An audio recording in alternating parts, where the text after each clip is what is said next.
बचपन से ही दिखने में सुंदर नहीं थी, लेकिन अमीर बाप की बेटी सृष्टि पर उसकी माँ जान छिड़कती। मेरी बेटी कितनी प्यारी है, भगवान सबको सृष्टि जैसी बेटी दे। सृष्टि धीरे धीरे बड़ी होती है।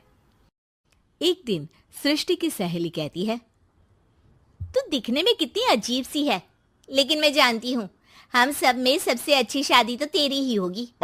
तेरे पापा अमीर जो हैं। और बता नहीं सकते यार, दहेज तो हर कोई देता है, ये क्या ज्यादा ले जाएगी अपने पति के लिए? अरे बड़े शहर में कोठी है इसके पापा की। अरे पापा की है ना, कौन सी इसकी है? इसकी होती तब तो कोई भी लड़का इससे शादी कर लेता। अरे पापा की मतलब पापा की है तो मेरी ही है ना? किसने कहा? अब तेरी तो तब होगी ना जब तेरा भाई ना हो। वैसे भी शादी के बाद सारी प्रॉपर्टी भाई के नाम होती है। सृष्टि समझ जाती है कि उसे किसी भी हालत में माँ बाप की सारी प्रॉपर्टी को अपने नाम करना है, लेकिन कैसे? एक दिन सृष्टि का भाई शीनू कहता है, बहन क्या कर रही है? तुझसे एक बात करनी है। अरे हाँ हाँ करना, मैं तो तेरी बहन हूँ। बहन मेरी लाइफ में ना एक लड़की है, बहुत अच्छी है। मैं सोच रहा हूँ माँ और पापा से बात करूँ शादी के लिए। सृष्टि को समझ में आ जाता है कि भाई की शादी होते ही भाभी उसे एक दिन भी घर में बर्दाश्त नहीं करेगी। क्या बात है भाई, बताना कौन है वो? यार वो बहुत अच्छी लड़की है, पढ़ी लिखी है, मेरे साथ जॉब भी करती है। बस एक प्रॉब्लम है। प्रॉब्लम? क्या प्रॉब्लम है भाई?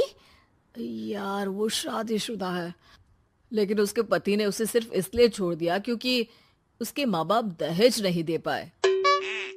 सृष्टि ये सुनकर न जाने क्यों खुश हो जाती है। अरे भाई तो क्या हुआ, लड़की तुझे तो पसंद है ना?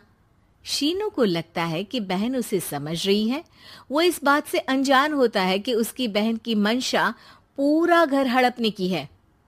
सृष्टि अपनी माँ से कहती है, मम्मी मुझे तो बहुत चिंता है। पता है शीनू क्या कर रहा है? अरे क्या कर रहा है? वो तो काम पर जाता है और वापस घर आता है। नहीं ना माँ, वो यही तो नहीं कर रहा, बाकी सब कर रहा है। आपको पता है उससे प्यार है, और वो भी एक शादीशुदा लड़की से। ये क्या हो गया? मैं सोसाइटी में क्या मुंह दिखाऊंगी? अरे तेरे पापा तो यही कहेंगे कि मैंने ही उसे बिगाड़ दिया है। माँ देखो, मेरी बात मानो, पापा पर भी विश्वास करने की जरूरत नहीं है।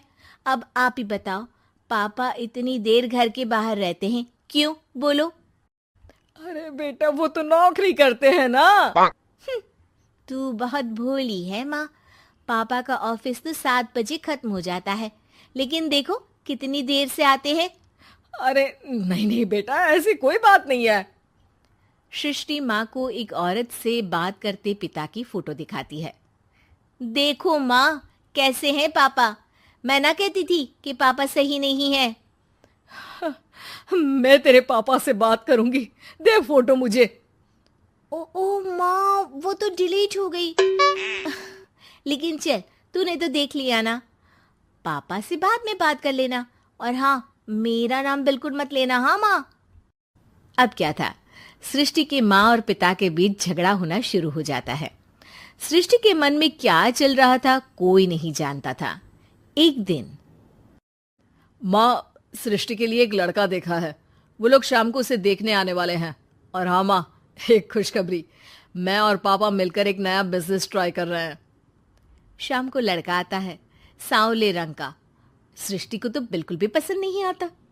लड़की की माँ कहती है, लड़की का चेहरा तो कोई खास नहीं, लेकिन अगर मेरे बेटे को आप लोग सेटल कर दें तो मैं उसकी शादी आपकी बेटी से करवा दूं। सृष्टि को लड़का बिल्कुल पसंद नहीं था। उसे भाई पर गुस्सा आ जाता है।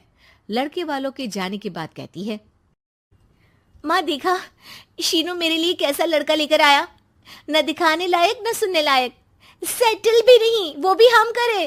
अरे माँ, मैं जानती हूँ ये मेरी शादी किसी भी घर में क्यों करवाना चाहता है। अरे कैसी बात कर रही है बहन, तूने तो देखा ना, लड़के को मैंने ही मना कर दिया तुझसे शादी के लिए। जिसने लड़का बताया था उसने उसकी बहुत तारीफ की थी। बात आई गई हो जाती है, लेकिन सृष्टि का मन शांत नहीं होता। क्या करूँ, कुछ समझ में नहीं आ रहा। मेरी शादी हो गई तो ये लोग पूरी प्रॉपर्टी शीनू के नाम कर देंगे, मेरे हाथ तो कुछ लगेगा ही नहीं। तभी सृष्टि को आइडिया आता है। वो किसी वकील को फोन करती है। जी देखिए, अगर आपके मम्मी पापा का तलाक हो जाता है तो आपके पिता की आधी प्रॉपर्टी आपकी माँ के नाम हो जाएगी, फिर उसे वो किसी को भी दे सकती है। सृष्टि अब माँ को बेटे के खिलाफ भरती है। माँ, शीनू पर नजर रखा करो, वो जिस लड़की के प्यार में है ना वो शादीशुदा है। यहाँ आएगी, सारा पैसा रुपया जमीन जायदाद सब हड़प लेगी। पापा का भी हाल तुमसे छुपा नहीं है। ऐसा ना हो कि मैं और आप एक दिन सड़क पर भीख मांगे। हे भगवान, मैं तो जीते जी मर जाऊंगी अगर ऐसा हो गया तो। ऐसा हो गया नहीं माँ, ऐसा ही होगा। अभी समय है, आगे का सोच लो। मैं तो कहती हूँ पापा से आधी प्रॉपर्टी लेकर अलग हो जाओ। पापा की आधी प्रॉपर्टी भी हम लोगों को अगर मिल जाती है ना तो अगले 7 जन्म सफल समझो। बेचारी माँ बेटी के कहने पर पति से तलाक लेकर अलग हो जाती है। सृष्टि अब पैसों से गाड़ी और अपने दूसरे महंगे शौक पूरे करने लगी। उसके दोस्त भी उसके पैसे इस्तेमाल करते। सृष्टि, कल तुम कहाँ थी? मैं सारा दिन घर पर अकेली थी। तो मैं क्या करूं? मैंने ठेका तो नहीं लिया है ना तुम्हें संभालने का। माँ को सृष्टि से ये उम्मीद नहीं थी। वो बैठकर रोने लगती है। वहीं उसका पति यानी कि सृष्टि के पिता आ जाते हैं। मैं जानता था कि तुम्हारा यही हाल होगा, तो आपने मुझे रोका क्यों नहीं? मैं रोकता तो तुम रुकती क्या? सृष्टि के कहने पर तुमने मुझ पर अपने बेटे पर शक किया, लेकिन तुम ये भूल गई कि कैसे हम दोनों ने मिलकर जीवन में इतना सब खड़ा किया। माँ पति के गले लग जाती है।